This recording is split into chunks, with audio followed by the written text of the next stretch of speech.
The town called her a liar. The rancher said nothing, until the truth cost him everything. Calico Ridge, late afternoon, autumn of 1888. The wind had that crisp bite that hinted at winter, but the dust in the marketplace hung thick and still. What was normally the busiest day of the week, market day, had become something darker. The center of town was packed with farmers, traders, wives with baskets, and old men who thought they had seen every wrong a human could commit, and now they gathered for a different spectacle.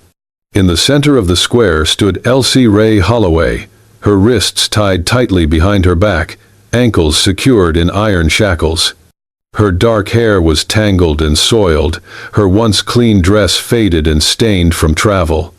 In the sharp light of the afternoon, a crude sign hung from her neck, words scrawled in rough ink. Con woman, liar, baby thief. The circle of townsfolk around her was dense. Some pointed and sneered, others folded their arms and watched in grim silence.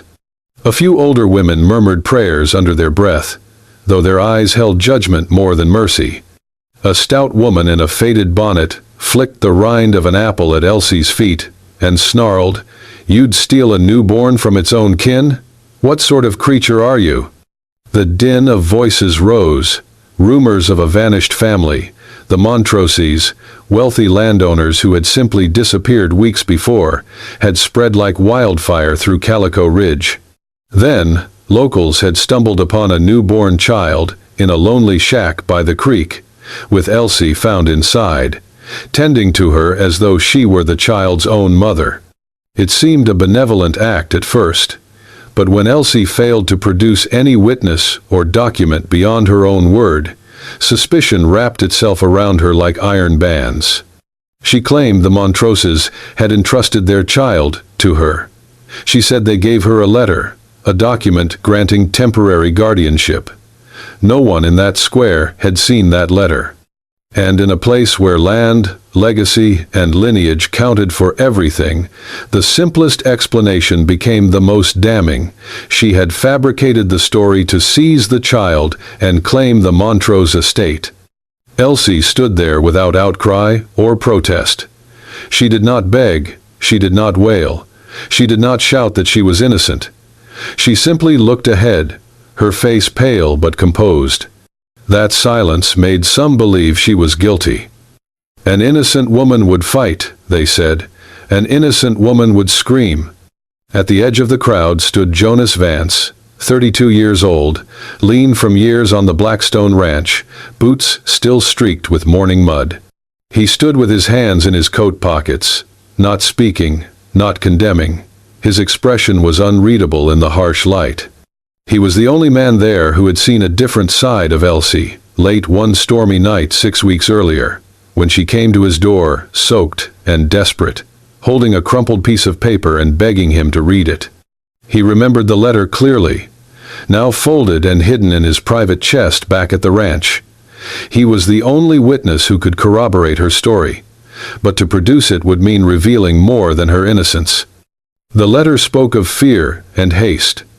The Montroses had fled the law after some shady land deals fell apart. In it was a plea, an explicit request that Elsie care for their infant daughter until the turmoil passed. And buried in the margin was a name that made Jonas's stomach drop, his own. The letter hinted that he was the illegitimate son of Mr. Montrose, a truth he had never shared with anyone. If Jonas brought the letter forward, if he confirmed it was real, he would be revealing his own origin, unraveling every bit of respectability he had painstakingly earned in Calico Ridge. He had worked the Blackstone Ranch from dawn to dusk, built a reputation on honest labor, refused to lean on family ties even if they existed. So he stood in the back and watched. He did not shout, he did not intervene. And the townspeople jeered and judged her. Elsie's silence did not make her appear innocent. It made her appear guiltier still. And Jonas's silence bore witness not to doubt, but to fear. In that moment, while the sun beat down and dust swirled at their feet, a woman stood condemned, not because of evidence, but because no one would speak the truth. The rain that night was soft but steady, soaking the dirt road that led from the chapel to the edge of Blackstone Ranch. The horses had long been stabled, the lanterns dimmed. Jonas Vance had just finished his supper when the knock came. He opened the door to find a figure barely standing. Elsie Ray Holloway, drenched to the skin, clutched something close to her chest. Her dark hair stuck to her face, and her boots sloshed when she stepped into the light. Without waiting for invitation, she looked up at him with wide, frightened eyes.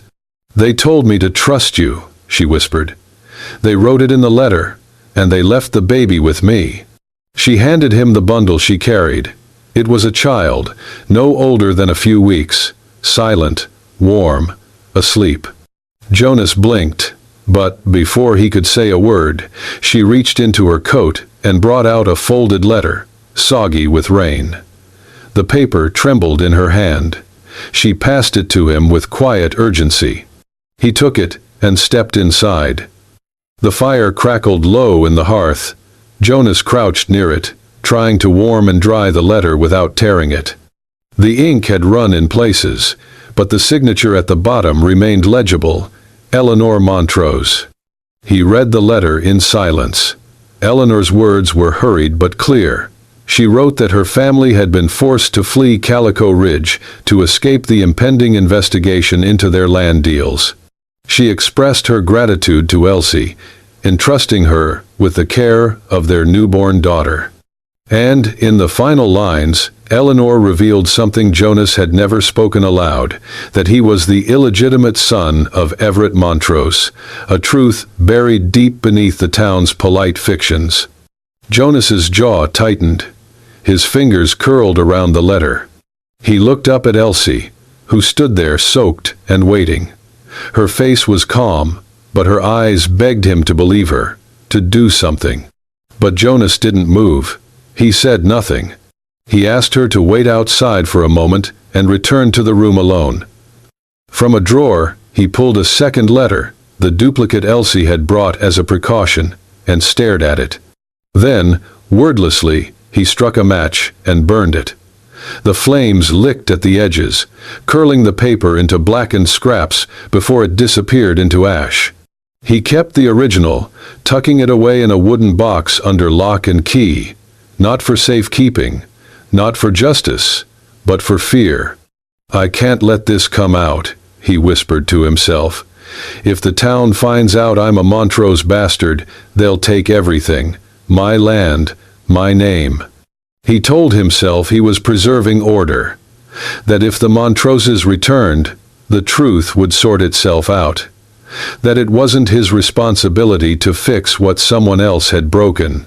But each day after, he found himself riding past the old chapel where the baby had been taken. And each night, he heard more talk. They said Elsie had gone mad, made up stories, invented a letter no one had ever seen.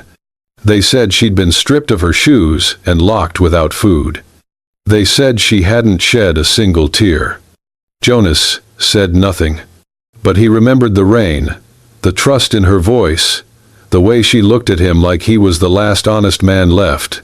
And now, in the silence of his barn, or in the creak of saddle leather on an early ride, he saw her face. He had taken her trust and buried it beneath his fear. She had given him the truth, and he had chosen not to speak. Now, they called her a liar, and she stood alone. And Jonas Vance, the only man who knew she wasn't, felt the weight of his silence grow heavier with every passing hour. The courthouse had never been so full. Chairs scraped against wooden floors, hats were removed, whispers flew like sparks from a brush fire. The town council had called an emergency hearing after news spread that Jonas Vance, owner of Blackstone Ranch, intended to speak on behalf of Elsie Ray Holloway. Jonas stood at the center of the room, flanked by two deputies who had not yet decided whether to guard him or arrest him. He wore no hat. His shirt was clean but crumpled, as if he had dressed quickly, without thought. In his hand was a folded letter, now dried, pressed between waxed linen to preserve the fragile ink. He held it with both hands, like scripture. "I have something to read," he said, his voice even. A letter written by Eleanor Montrose 3 weeks before she and her husband fled this town. A hush fell. Jonas unfolded the paper and read aloud, line by line. The words rang out, clear and slow. A mother's voice entrusting her infant daughter to the care of Miss Elsie Holloway, praising her character, asking the town to protect her if the family should not return. The letter spoke of a land scheme gone wrong, a scandal they feared would ruin innocent lives, and their desperate plan to disappear. And then, at the very end, Eleanor wrote plainly, "Jonas Vance is to be trusted. He has more right to the Montrose name than most who carry it." A silence deeper than shock gripped the room. No one moved. Then the murmurs began. "He's claiming to be a Montrose?" someone muttered. "He's lying. He wants the land." A man stood up. Mr. Baylor, a trader known for his loud opinions and louder debts. "This is convenient, don't you think?" he barked. A bastard child comes forward with a miracle letter, just in time to save the woman he fancies. He's not proving her innocence. He's trying to steal a fortune. Jonas did not flinch. A woman near the back, Mrs. Stoddard, who ran the grocer, pointed a gloved finger toward Elsie. She fooled him. He's under her spell. Maybe she's carrying his child next. That drew laughter. Ugly. Sharp. Jonas raised his voice. "I'm not here to claim land. I'm here because I let a lie grow bigger than my fear." But no one listened. The mayor leaned forward. "Mr. Vance, without corroborating evidence, without the Montroses themselves, this letter could have been written by anyone. We cannot, we will not, let hearsay overturn the safety of this town." Elsie, seated in shackles near the rear door, did not cry. Her face remained expressionless, but her eyes, usually fierce and unwavering, dimmed. She looked at Jonas for a long time, then said quietly, "I told you. The truth can't save anyone, if they don't want it." Jonas opened his mouth, but couldn't find the words. He had braved humiliation, torn open a secret buried for decades, and placed it all in the hands of people who had already decided what to believe. And they didn't believe him. They believed she had seduced him. They believed the baby was a ploy. They believed that truth must look shiny and clean to be real. And Elsie was too quiet, too ragged, too stubborn. The council moved to postpone judgment. They would investigate further. They would deliberate. But in that room, filled with sweat and suspicion, the verdict was already written in the sneers and sidelong glances. Jonas stepped down from the stand. No one clapped. No one nodded. Even the deputies looked away. He passed by Elsie, and for the first time, she didn't look up. And in that stillness, Jonas Vance realized it was not the truth they had rejected. It was her. The wind that swept through Calico Ridge that night was colder than usual for early autumn, as if the town itself knew something irreversible was about to happen. The streets were quiet. Windows shuttered. Lamps dimmed. The silence only made the ticking inside Jonas Vance's head louder. Tomorrow morning, they would take Elsie away. Jonas hadn't slept. He hadn't eaten. His boots were still muddy from the fields, but his mind was elsewhere, stuck on the sound of her voice. That night she brought him the child, the letter, the trust. And he had failed her. Now, the only thing he had left was action. Under the cover of night, Jonas saddled his horse without lighting the stable lantern. Dressed in black, a worn bandana around his neck, he took only what he needed: a coiled rope, a knife used for trimming leather, and the guilt he'd carried like a stone in his gut for weeks. He rode without a sound, skirting the edge of town, avoiding the main road. The jail stood at the southern end, a squat, blocky structure of rough stone and iron bars, with 2 deputies posted out front and a lantern swaying by the entrance. He waited in the shadow of the livery stable across the street, timing their movements. Then he moved. Approaching from the side, Jonas found the iron-barred window leading into the lower holding cell. He crouched beneath it, pulled the leather knife from his belt, and started working at the lock on the supply hatch. A small maintenance opening meant for food or water. Now his only chance in. The metal groaned softly under pressure. His heart pounded in his ears. Click. The lock gave way, just enough for him to slip his hand inside and unlatch the side gate. But just as he moved to open it fully, a voice rang out. "Hey, who's there?" Jonas didn't hesitate. He turned and met the first guard head-on, grabbing the man by the shoulder and driving him backward into the wall. A second guard came in swinging. Jonas ducked, using his momentum to throw the man over his back. He fought like a rancher fights, untrained, brutal, pure instinct.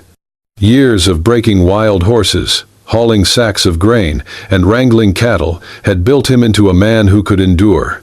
But 3 against 1 was never fair. A club caught him in the ribs. Another blow slammed into his jaw. He went down hard, breath torn from his lungs, vision swimming. Inside the jail, Elsie had heard the scuffle. Her voice echoed through the bars, filled with fear. "Jonas?" The guards dragged her out roughly. Her dress was torn at the sleeve, her hands bound. They threw her to the ground beside him as if she were a common thief. "Found your hero," one of the deputies sneered. Jonas tried to rise, but another boot pushed him down. Blood trickled from his temple. They shackled them both and hauled them into the darkest cell below the main jail, a place meant for vagrants and drunks. The air was damp, the walls dripped. The iron bars rusted. Inside, in the dim light, Elsie sat with her back to the wall, eyes wide with disbelief, and something else, sorrow. Jonas, breath still ragged, managed to sit upright. "I tried," he rasped. "I know," she said softly. He turned to her, blood drying on his face. "I thought, if I told the truth, they'd believe it. I thought I could fix it." Her voice didn't shake. "The truth doesn't matter here, Jonas. Not unless the right person says it, and they don't think that's you." There was silence then. Just the sound of water dripping and their breathing sinking in the dark. After a while, she leaned toward him. Gently, with the sleeve of her dress, she wiped the blood from his cheek. "You came anyway," she whispered. Jonas didn't answer. He didn't need to. In that cell, with bruises blooming and dignity gone, something unspoken passed between them. Not forgiveness, not yet, but understanding, and something close to beginning again. The cell was cold, built from uneven stone blocks that soaked up the chill of the earth beneath. A single oil lamp flickered in the iron sconce, casting long, dancing shadows across the walls. The only furniture was a threadbare blanket in the corner, and the silence between them. Jonas Vance sat against the far wall, breathing shallowly. One hand pressed against the bruise, spreading along his ribs. Dried blood crusted the edge of his brow, where the skin had split during the fight. He wasn't used to losing, not battles, not control, and certainly not himself. He stared ahead, then finally spoke, voice raw. "I was afraid, not of losing the land, not even of the town turning against me. I was afraid that once they knew the truth, they'd see me for what I really am. Nothing." Elsie sat across from him, knees drawn up, her arms wrapped around them. Her dress was torn, her face pale in the low light, but her voice was steady. "I know that fear," she said.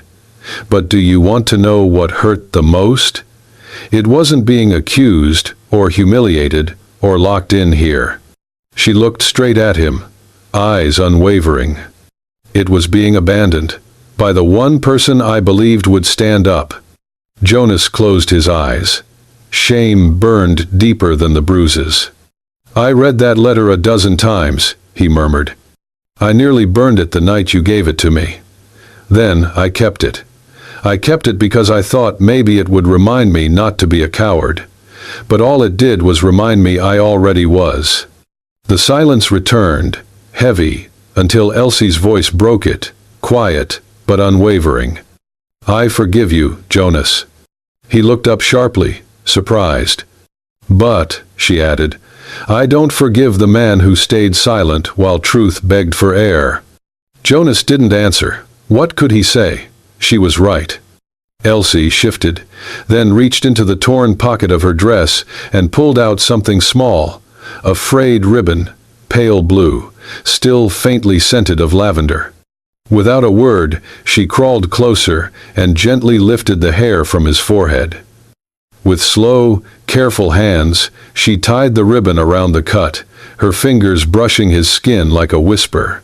Jonas sat frozen, not from pain, but from something deeper, the weight of being tended to with kindness he didn't deserve. He reached for her hand when she was done, not grabbing, just resting his fingers against hers. A light touch, a silent promise. Elsie didn't pull away. There were no declarations, no confessions, no sweeping words or poetic vows. Just two people sitting in a cell, bound not by iron, but by the raw truth between them. Jonas finally spoke again, barely above a whisper. I won't leave you again.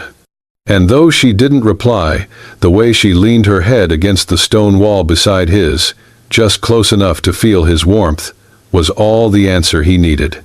Because in that moment, in the dark, in the dirt, with nothing left, they were finally equal. Not rescuer and rescued. Not liar and witness. Just two hearts, broken open in the same quiet place. And maybe, just maybe, that was where love began. 2 days. That was all they had. The town council announced that the federal judge from the regional circuit would arrive within 48 hours. His verdict would be final. No appeals, no delays. If the charges stood, Elsie would be transported to a women's work colony in Kansas or Wyoming. The names alone sent chills down her spine. Places where sunlight barely reached, and names of the inmates were forgotten within weeks. And the child, the baby she had fed, held through the fevered nights, sang to with a voice hoarse from tears, was now listed on the town registry as ward of the state, no verified guardian. The orphanage wagon was scheduled to arrive the same morning the judge did. Jonas sat by the cell door, reading and rereading the official notices. His knuckles whitened around the papers. His heart beat like a war drum. That night, by the flickering lamp in the jail's side office, he sat down and wrote. The letter was short. To whom it may concern, he began, hand trembling. I, Jonas Vance, confess to withholding evidence, concealing the truth, and misleading this town to protect my own reputation. I take full responsibility for the false charges brought against Miss Holloway. I ask that she be released and her record cleared. I ask for the right to care for the child on her behalf. Then he paused and added in a new line, in darker ink, the words more jagged than the rest. I do not deserve to be called a man if I let a child lose her mother a second time. He folded the letter and sealed it with his family's old cattle brand stamp, a mark that still carried weight in Calico Ridge. Inside the cell, Elsie sat on the stone floor. Her back was straight, but her eyes were hollow. The fight in her had not died. It had simply worn thin. Jonas entered quietly, crouched beside her. They're coming for the baby, he said softly. She didn't look up, didn't speak. I wrote to the judge, he added. Everything. The whole truth, I'll take the fall." At that, Elsie finally turned her face to him. Her voice cracked. "You think it's me I'm crying for?" Jonas blinked. "I'm crying," she whispered, "because she doesn't have a voice. And even if I scream mine hoarse, they'll still hear lies." She buried her face in her hands, and for the first time since her arrest, since the beatings, since the trial of stares and silence, she cried. Not out of self-pity, but out of sheer helplessness for a life too young to understand why love was not enough. Jonas sat with her. He didn't try to console her with promises. He knew they meant nothing here. Instead, he placed the sealed letter into her hands. "I've done all I can. If they still won't listen, then I'll make them." She looked at him then, really looked, and saw the man not who had failed her, but the one who chose to rise after falling. "I don't care what happens to me anymore," she said. "But if she's taken, it'll be like losing her twice." He nodded.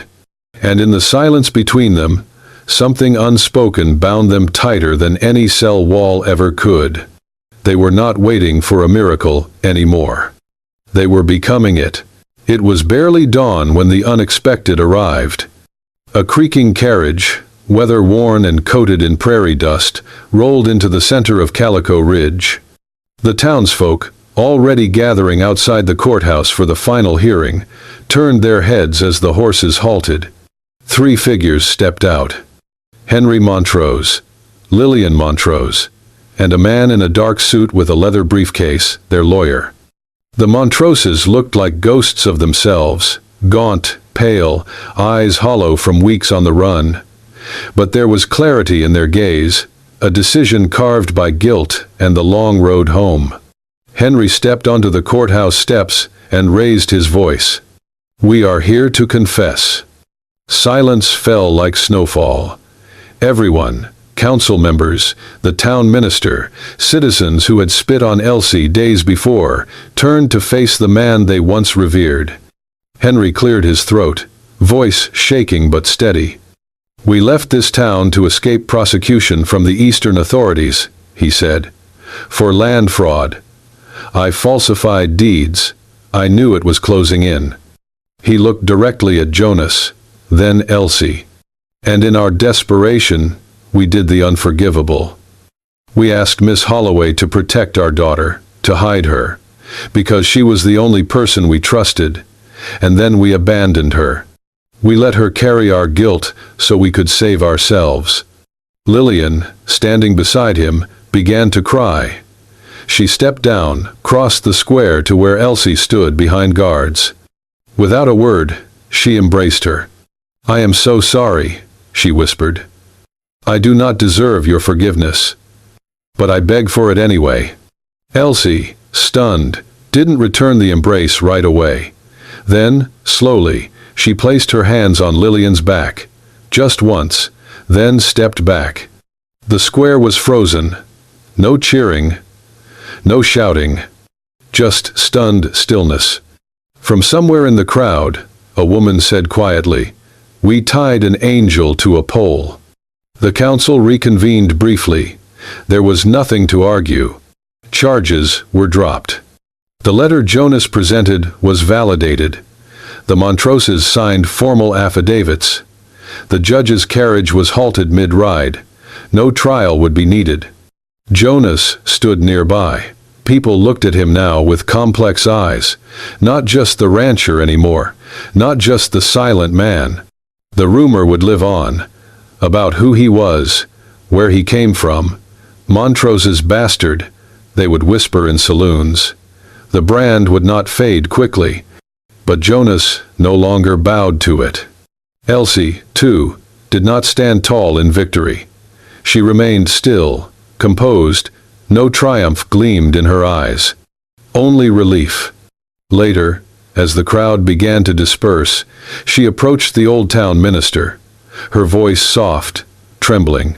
"I didn't lie," she said. "I just couldn't shout louder than their judgment." The minister removed his hat. "And yet you never stopped standing." Jonas found her minutes later, beneath the old elm near the jailhouse where they had spent their longest night. His eyes were wet. He did not try to hide it. "I cried when I buried my dog as a boy," he said. "Then never again." He looked up at her. "Until today." Elsie reached for his hand. Jonas turned toward the townspeople who lingered, watching. He raised his voice, clear, sure. "She was called a liar. I let the truth stay silent. And I won't ever do that again." A long pause. Then he looked back at Elsie. "I want to walk beside you, not ahead, not behind." She didn't smile. But she didn't let go. And in that moment, the truth finally belonged to them, not because it was shouted, but because it was carried through fire. A year had passed. The ranch wasn't grand. The fences were patched with mismatched wood, the barn leaned slightly eastward, and the paint on the porch peeled like old sunburn. But it was alive. Children's laughter spilled from the back fields, mingling with the clatter of buckets and the quiet rhythm of wooden clogs tapping across the porch. Nurse clogs. Where once stood Blackstone Ranch now sat a new kind of homestead. A rural nursery and medical outpost, built from salvaged boards and paid for with the sale of Jonas's prized horse stock. No one asked him why he sold every breeding mare he'd spent 10 years raising. They just saw what he built in return, and the quiet way he moved through it all. Elsie ran the place. She tended coughs, stitched wounds, bandaged hearts. When the harvest season slowed, she taught letters to children who'd never held a book. She never called herself a teacher, or a nurse, or a hero. She was just there, always. Jonas handled the fields, repaired fences, cooked when Elsie forgot to eat, kept a journal each night by oil lamp, though no one knew what he wrote. Likely only one word per page, if that. And hope. The baby left behind by the Montroses toddled now through the kitchen, her curls bouncing, her laugh bright. She called Elsie Ma. She called Jonas Pa. They never married. There was no ceremony, no signature, no legal knot tying them to one another. But the town of Calico Ridge stopped asking questions. Everyone knew what that little house on the ridge meant. A home built by choice, not circumstance.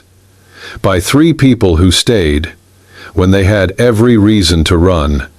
In the clinic room, above the worn bookshelf, Elsie had hung a simple wooden frame. Inside it, the letter, the original, water-stained, creased, once called a forgery. A young boy once pointed at it during his cough syrup visit. "Does it have magic?" Elsie looked at him and smiled. "No," she said. "It just needed someone to believe in it, and someone brave enough to lose everything, to prove it was real." He nodded solemnly, as if understanding far more than his age allowed. Jonas's final quiet gesture came in the spring. He planted a white elm tree in the very center of town, right where, a year before, Elsie had been tied, judged, nearly broken. He didn't speak at the planting, just dug the hole himself, watered it, set a small wooden plaque beneath its roots. On it, carved by hand, the words read, "The truth stood here once, and we nearly let it die." People came by. Some left wildflowers, others just touched the bark and walked away. No one dared remove the plaque, because they knew, and now no one forgot. That was enough. In the evenings, as cicadas hummed and the lanterns glowed inside the nursery windows, Jonas would sit beside Elsie on the porch. Hope would fall asleep against her lap, and the world, loud, cruel, rushing, would soften just for a while. Elsie once turned to him and said softly, "Do you ever miss it? The horses, the auctions, the reputation?" Jonas looked out at the setting sun. then at her. "I thought I'd miss being a man people respected," he said. "But I was wrong.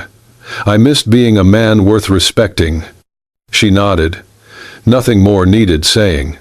Because sometimes, the truth didn't need to be shouted. It only needed to be protected. And sometimes, love didn't start with a vow. It started when someone did the kindest thing of all, stayed. If this story moved you, hit that hype button and subscribe to Wild West Love Stories. Here, we tell tales where truth costs everything, and love shows up without asking permission. Jonas stayed silent too long. Elsie stood alone too long. But in the end, they chose each other. Not by promise, but by presence. What would you have done? Leave a comment, share your thoughts, and stay with us for more stories from the wild, tender heart of the West. Until next time, ride steady and love braver.